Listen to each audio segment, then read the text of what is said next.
Hey, what's going on everyone? Today I'm going to show you how to ride the Rosarito to Ensenada 50-mile bike ride in Mexico. So again, I'm going to start with the footage up front, and if you want the logistical details, stick around for the back half of the video. So the ride spans about 50 miles and it begins in Rosarito, Mexico and ends up in Ensenada, Mexico. In terms of difficulty, because of the rolling nature of the ride, I would probably have to rate this as difficult for a newbie cyclist. If you are a fit cyclist, it probably goes something like medium-ish in terms of difficulty. The ride kicks off along the coast, and that in conjunction with the late September timing means that you will typically have very moderate weather. And it also means that you're not going to have to deal with any elevation-related oxygen issues. I'll tell you what though, this is a really popular ride, so if you're not comfortable with riding in congestion, it's probably not the event for you. So the first half of the ride is pretty benign. Let's check out the elevation profile. So the first 25 miles or so, you have some rolling terrain, but nothing really significant. We got the Shaman and Power Surge right there. Just started out, we got 48 more miles, piece of cake. And so you're gonna have some sections that are mildly uphill. It has to be. Well, it doesn't have to be, but... Followed by some sections that are fun and mildly downhill. And the views are pretty nice overall.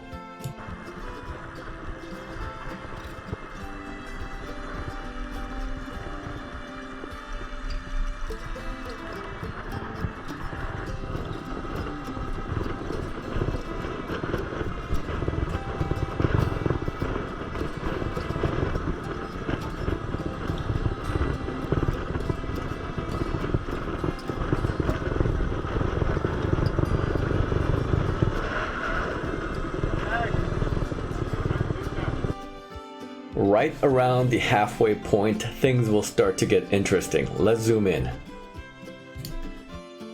So right at around the mile marker 24, you're gonna face the big hill. It's about 2 miles of, I don't know, like 6-7% grade. They call it El Tigre. So you basically have roughly a 10-mile section where you do some climbing, and the peak elevation is 1250. But the race organizers were smart enough to strategically place a farmacia along the route, so you can walk in and get your testosterona and EPO. Things will get a little bit sketchy here because the roads are winding and narrow, there's oncoming car traffic, there's congestion because a lot of the people will be walking.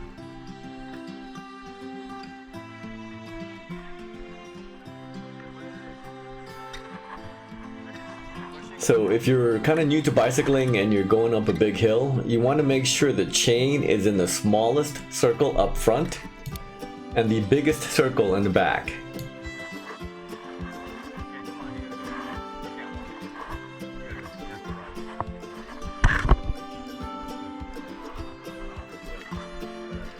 Ready? And sometimes we all get by with a little help from our friends.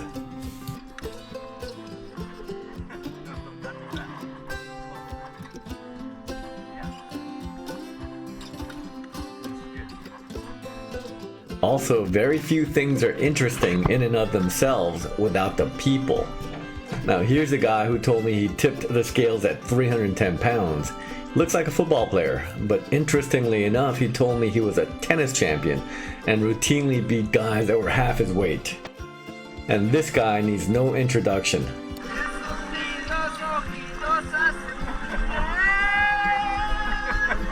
Okay! The rest of the ride is along the coast back to Ensenada and the after party. Okay, here we are at the finish line, kind of like party station. You know, typical ending to an organized ride. Okay, that wraps up the video footage. If you're still with me, I'm assuming that you're interested in the logistical portion of the trip. So here's tip number 1, your passport. Do not, I repeat, do not forget your passport. Your driver's license will not suffice. If you forget your passport, you may not be able to get back into the States. Number 2, accommodations. We went through Airbnb. You can do whatever you like. If you can't make simple hotel reservations, you should not be leaving your country, let alone your own home.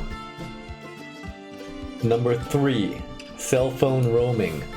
I would call your provider and make sure that your plan allows for roaming in a foreign country without costing you an arm and a leg. You will need your phone, especially to navigate. Everything is or most things are in Spanish, and you're gonna need your phone to navigate.